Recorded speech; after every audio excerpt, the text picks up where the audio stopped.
Ladies and gentlemen, you must forgive me if I seem insufficiently moved by the recent debacle, and I use that word advisedly as it carries the weight of continental catastrophe surrounding the Duke of York, or as we must now learn to call him, Andrew Mountbatten Windsor. That hyphenated surname, incidentally, has the unfortunate ring of a second-rate Austrian philosophy professor, which is perhaps not entirely inappropriate given the quality of reasoning we've witnessed from the palace. The sheer audacity of the thing is almost admirable. Here we have a man born into one of the world's most exclusive clubs, furnished with every advantage that hereditary privilege could conceivably provide, a man who literally had nothing to do except avoid catastrophic self-sabotage. And yet, through what can only be described as a heroic commitment to poor judgment, he managed to befriend a convicted sex trafficker, spend decades in his company, and then attempt to explain it all away with references to Pizza Express. Let me be clear about the pathology at work here. This wasn't mere foolishness. Foolishness is forgivable. It's democratic, almost. But this was something far more sinister. The assumption that wealth and connection could render one untouchable. The belief that a royal title functioned as a kind of moral immunity, a get-out-of-jail-free card issued at birth, renewable indefinitely regardless of one's conduct or associations. The whole Epstein situation honestly blows my mind with how ironic it is. Prince Andrew spent years telling everybody about the importance of respect, duty, and what it means to be a royal, all while living off the British taxpayer. But here's the kicker. He didn't seem to have any problem hanging out with Epstein, a guy whose entire lifestyle, let's be real, involved exploiting vulnerable young girls. Teenagers, treated like they were just things to be owned and traded. And the defensive architecture he constructed, oh, how the mind boggles at the sheer creativity of the rationalization. He was at Pizza Express in Woking.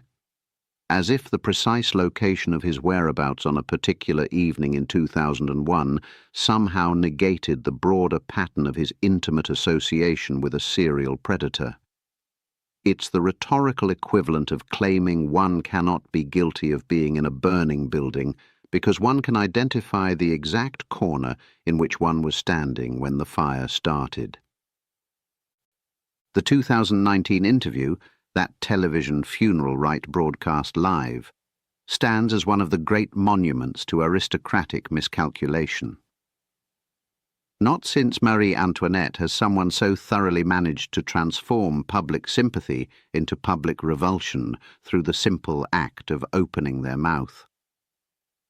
"I don't sweat," he declared, as if this peculiar physiological claim somehow addressed the substantive allegations arrayed against him. One almost admired the audacity. Almost. But here's the rub. And this is where the story acquires genuine interest. The system itself is now revealed as fundamentally corrupt. Not corrupt in the sense of a few bad actors, though those certainly exist, but corrupt in its very architecture. A system that could tolerate a senior member of the royal family maintaining intimate relations with a human trafficker for decades. A system where politicians and courtiers maintained a studious silence, where palace aides helped construct cover stories, where the weight of institutional power was marshalled to protect not the vulnerable, but the connected. The settlement with Virginia Giuffre, conducted naturally without any admission of wrongdoing, which is the sort of legal fiction that would make Orwell weep, represented nothing less than the commodification of abuse, a price tag placed on suffering. The message, perfectly calibrated and crystal clear to every predator watching: if you have enough money, you can make accountability disappear. And now, finally, in October 2025, King Charles has stripped his brother of his titles. One notes the finally with particular emphasis. Why did it require 6 years and a death? Why did it take a memoir published from beyond the grave to trigger action?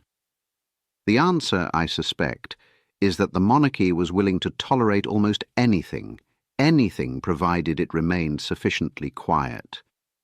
The removal of his titles is, I suppose, a gesture toward justice. But it rings rather hollow, doesn't it? He remains 8th in line to the throne. He keeps his money. He loses his style, his royal highness, which is to say, he loses the performative apparatus of rank while retaining every material advantage. He moves from one palatial estate to another. His suffering consists primarily of social embarrassment and the loss of ceremonial honours. For most of us, such a fate would constitute a rather pleasant outcome. The tragedy, and I use that word in the classical sense, is that the system has been so thoroughly exposed as bankrupt, so thoroughly revealed as protecting the powerful at the expense of the powerless, and yet fundamentally nothing has changed. The monarchy persists. The crown estate persists. The network of privilege and patronage that enabled a man to consort with traffickers for decades persists.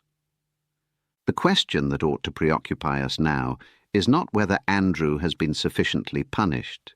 Clearly he has not. But rather, how many others remain shielded by the very institutions that claim to embody virtue? How many members of the political and royal establishment facilitated these connections? How many turned away knowing what they knew? That investigation, I suspect, is one we'll never see.